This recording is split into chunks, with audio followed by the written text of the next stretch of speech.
This is the South Triangle Pond Trail off of Drew Road. And it starts right here. There's a kind of a weird parking area if you drive here.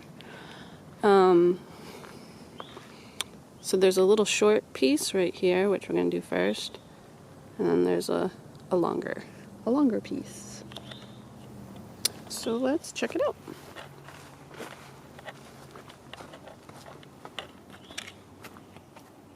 Here's the map.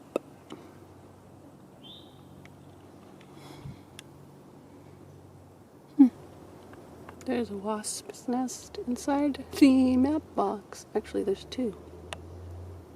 This is basically just a walk down to the pond. This part's really short. They've added a bench since I was last here. John Schilling, 1620. I don't know what that means.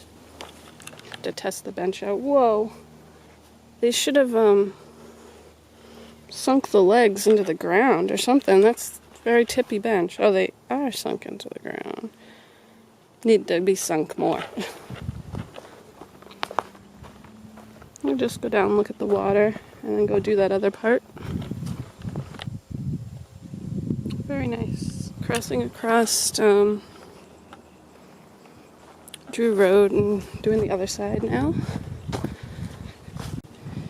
I'm a little nervous because I did not have a good experience. The last time I did this trail, I've actually avoided coming back here.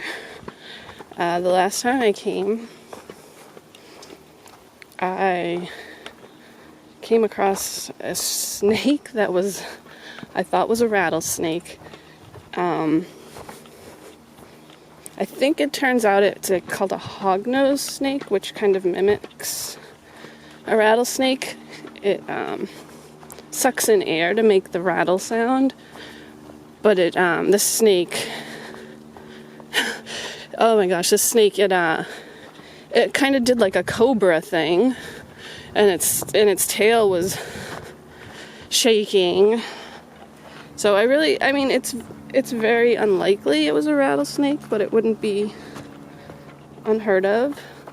Although from what I read, like I said, I think it's called the hognose snake. I might be wrong on the name. It's been a while since I looked that up.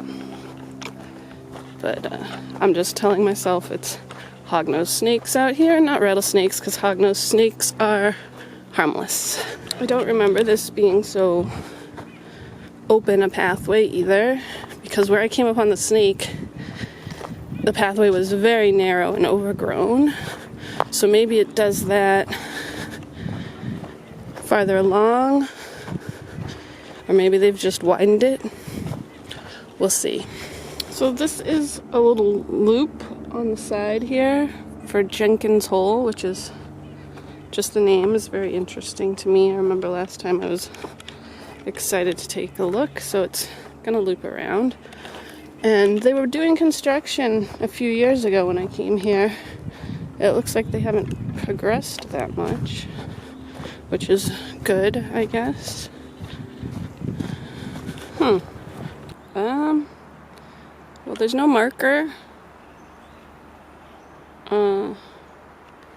down that way, but there's one there. I don't remember that on the map. I guess we'll go this way. I'm just kind of curious about that other pathway. Don't remember that from last time. I think I blocked my memories of this trail from my mind. I had such a experience. So Jenkins Hole is down there, and I'm pretty sure this was a pathway down there, because I'm pretty sure I went down there last time, or I made it a pathway and then later learned my lesson about why you shouldn't make your own pathways, because you might come across things like rattlesnakes. But that appears to be Jenkins Hole, and my question is, who's Jenkins and why is that his hole?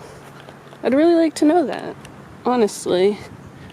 It's just like a boggy little mini pond. boggy little puddle, really. It's pretty cool. Looks kind of dried up.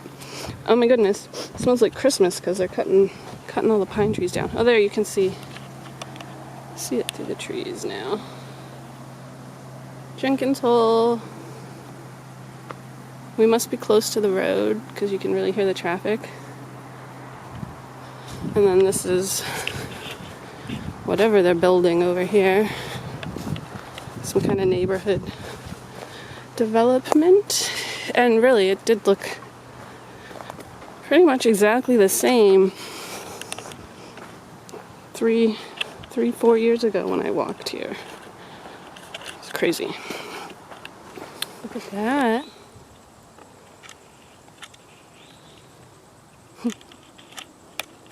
I wonder what lives in there. There's all pine needles, like a little nest inside. Cool. Okay, the Jenkins Hole loop was really quick, so make sure you do that because it's kind of cool. Now we're continuing on to the Rattlesnake Zone. This is not how I remember it at all. It's like so sunny and open. I just remember this claustrophobic feeling and the path being like so, like a foot width wide, and it was dark. I don't know. Maybe that's up ahead. So this must be the split off when we go back.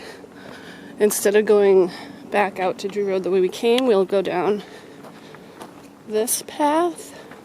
And then we're just going to continue on now. And then it dead ends. So we'll turn around and come back and go out that way. This is some hills.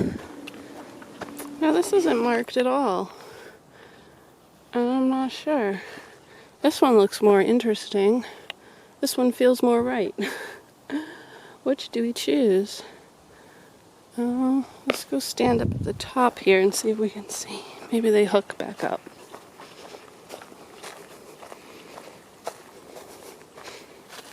There's a bench up there.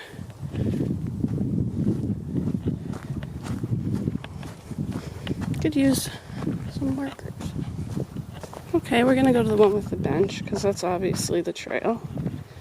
I don't know where these other things go. I just came here as a quick hike today, so can't do too much exploring. It's also kind of a cool day, and I wore pants because I was worried about rattlesnakes, and I'm dying. It's so hot, even though it's like 76 out. I like how you have this view of the bench. That's kind of always have to try a bench out. So this must be the guy that makes the benches. Thank you, John. So I think this might be where the snake was. It was at the top of a hill. There was a sunbeam and a nice little breeze. It's a hill like this. And it has a real nice feeling here now that I'm aware.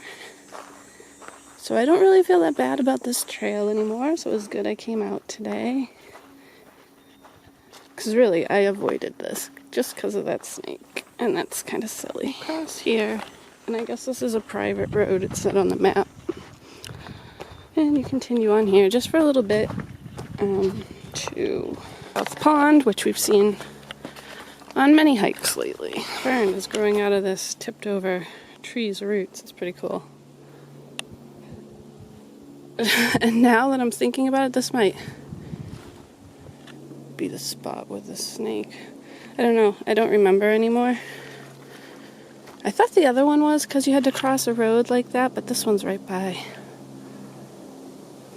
Kind of thinking this was a snake spot. Because it was a fallen tree, and he was under the tree, or he went under the tree.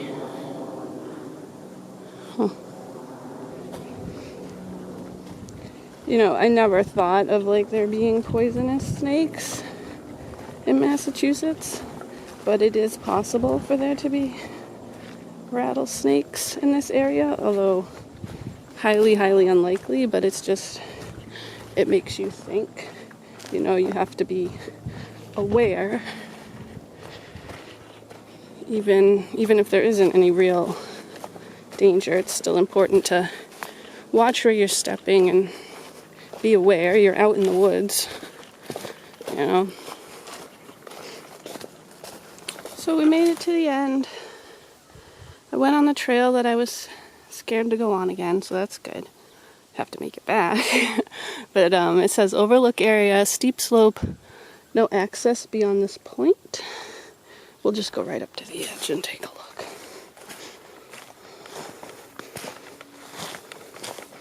I'm watching my step. There's the lake.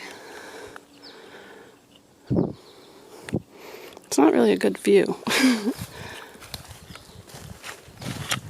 But that's okay. So this is a nice quick one. There's quite a lot of hills in it. And possibly snakes. So I don't know if you want to bring your kids. But it was actually very enjoyable. I really liked it this time around. I think they widened the pathways or something. Or more people have walked on it and it's just opened up some. There's a tiny tree frog. He's tiny. He blends in with the leaves. I thought it was like a leaf just moving around. Let's see. He's right there in the very center. He really blends in. So I'm at that split I was talking about before. I'm going to go back this way so I can see something different on the way back, but you could go back the way you came if you wanted. It's just going to put you out on Drew Road, just a bit farther along the road going this way. And if you had driven, you could just walk back on Drew Road to your car. So basically that's this trail. If I see anything else interesting before I get to Drew Road, I'll be sure to let you know. Really pretty thistle. Just growing here at the very end. Drew Road's right there. You could start the trail here if you wanted. There's a sign. There's a sign.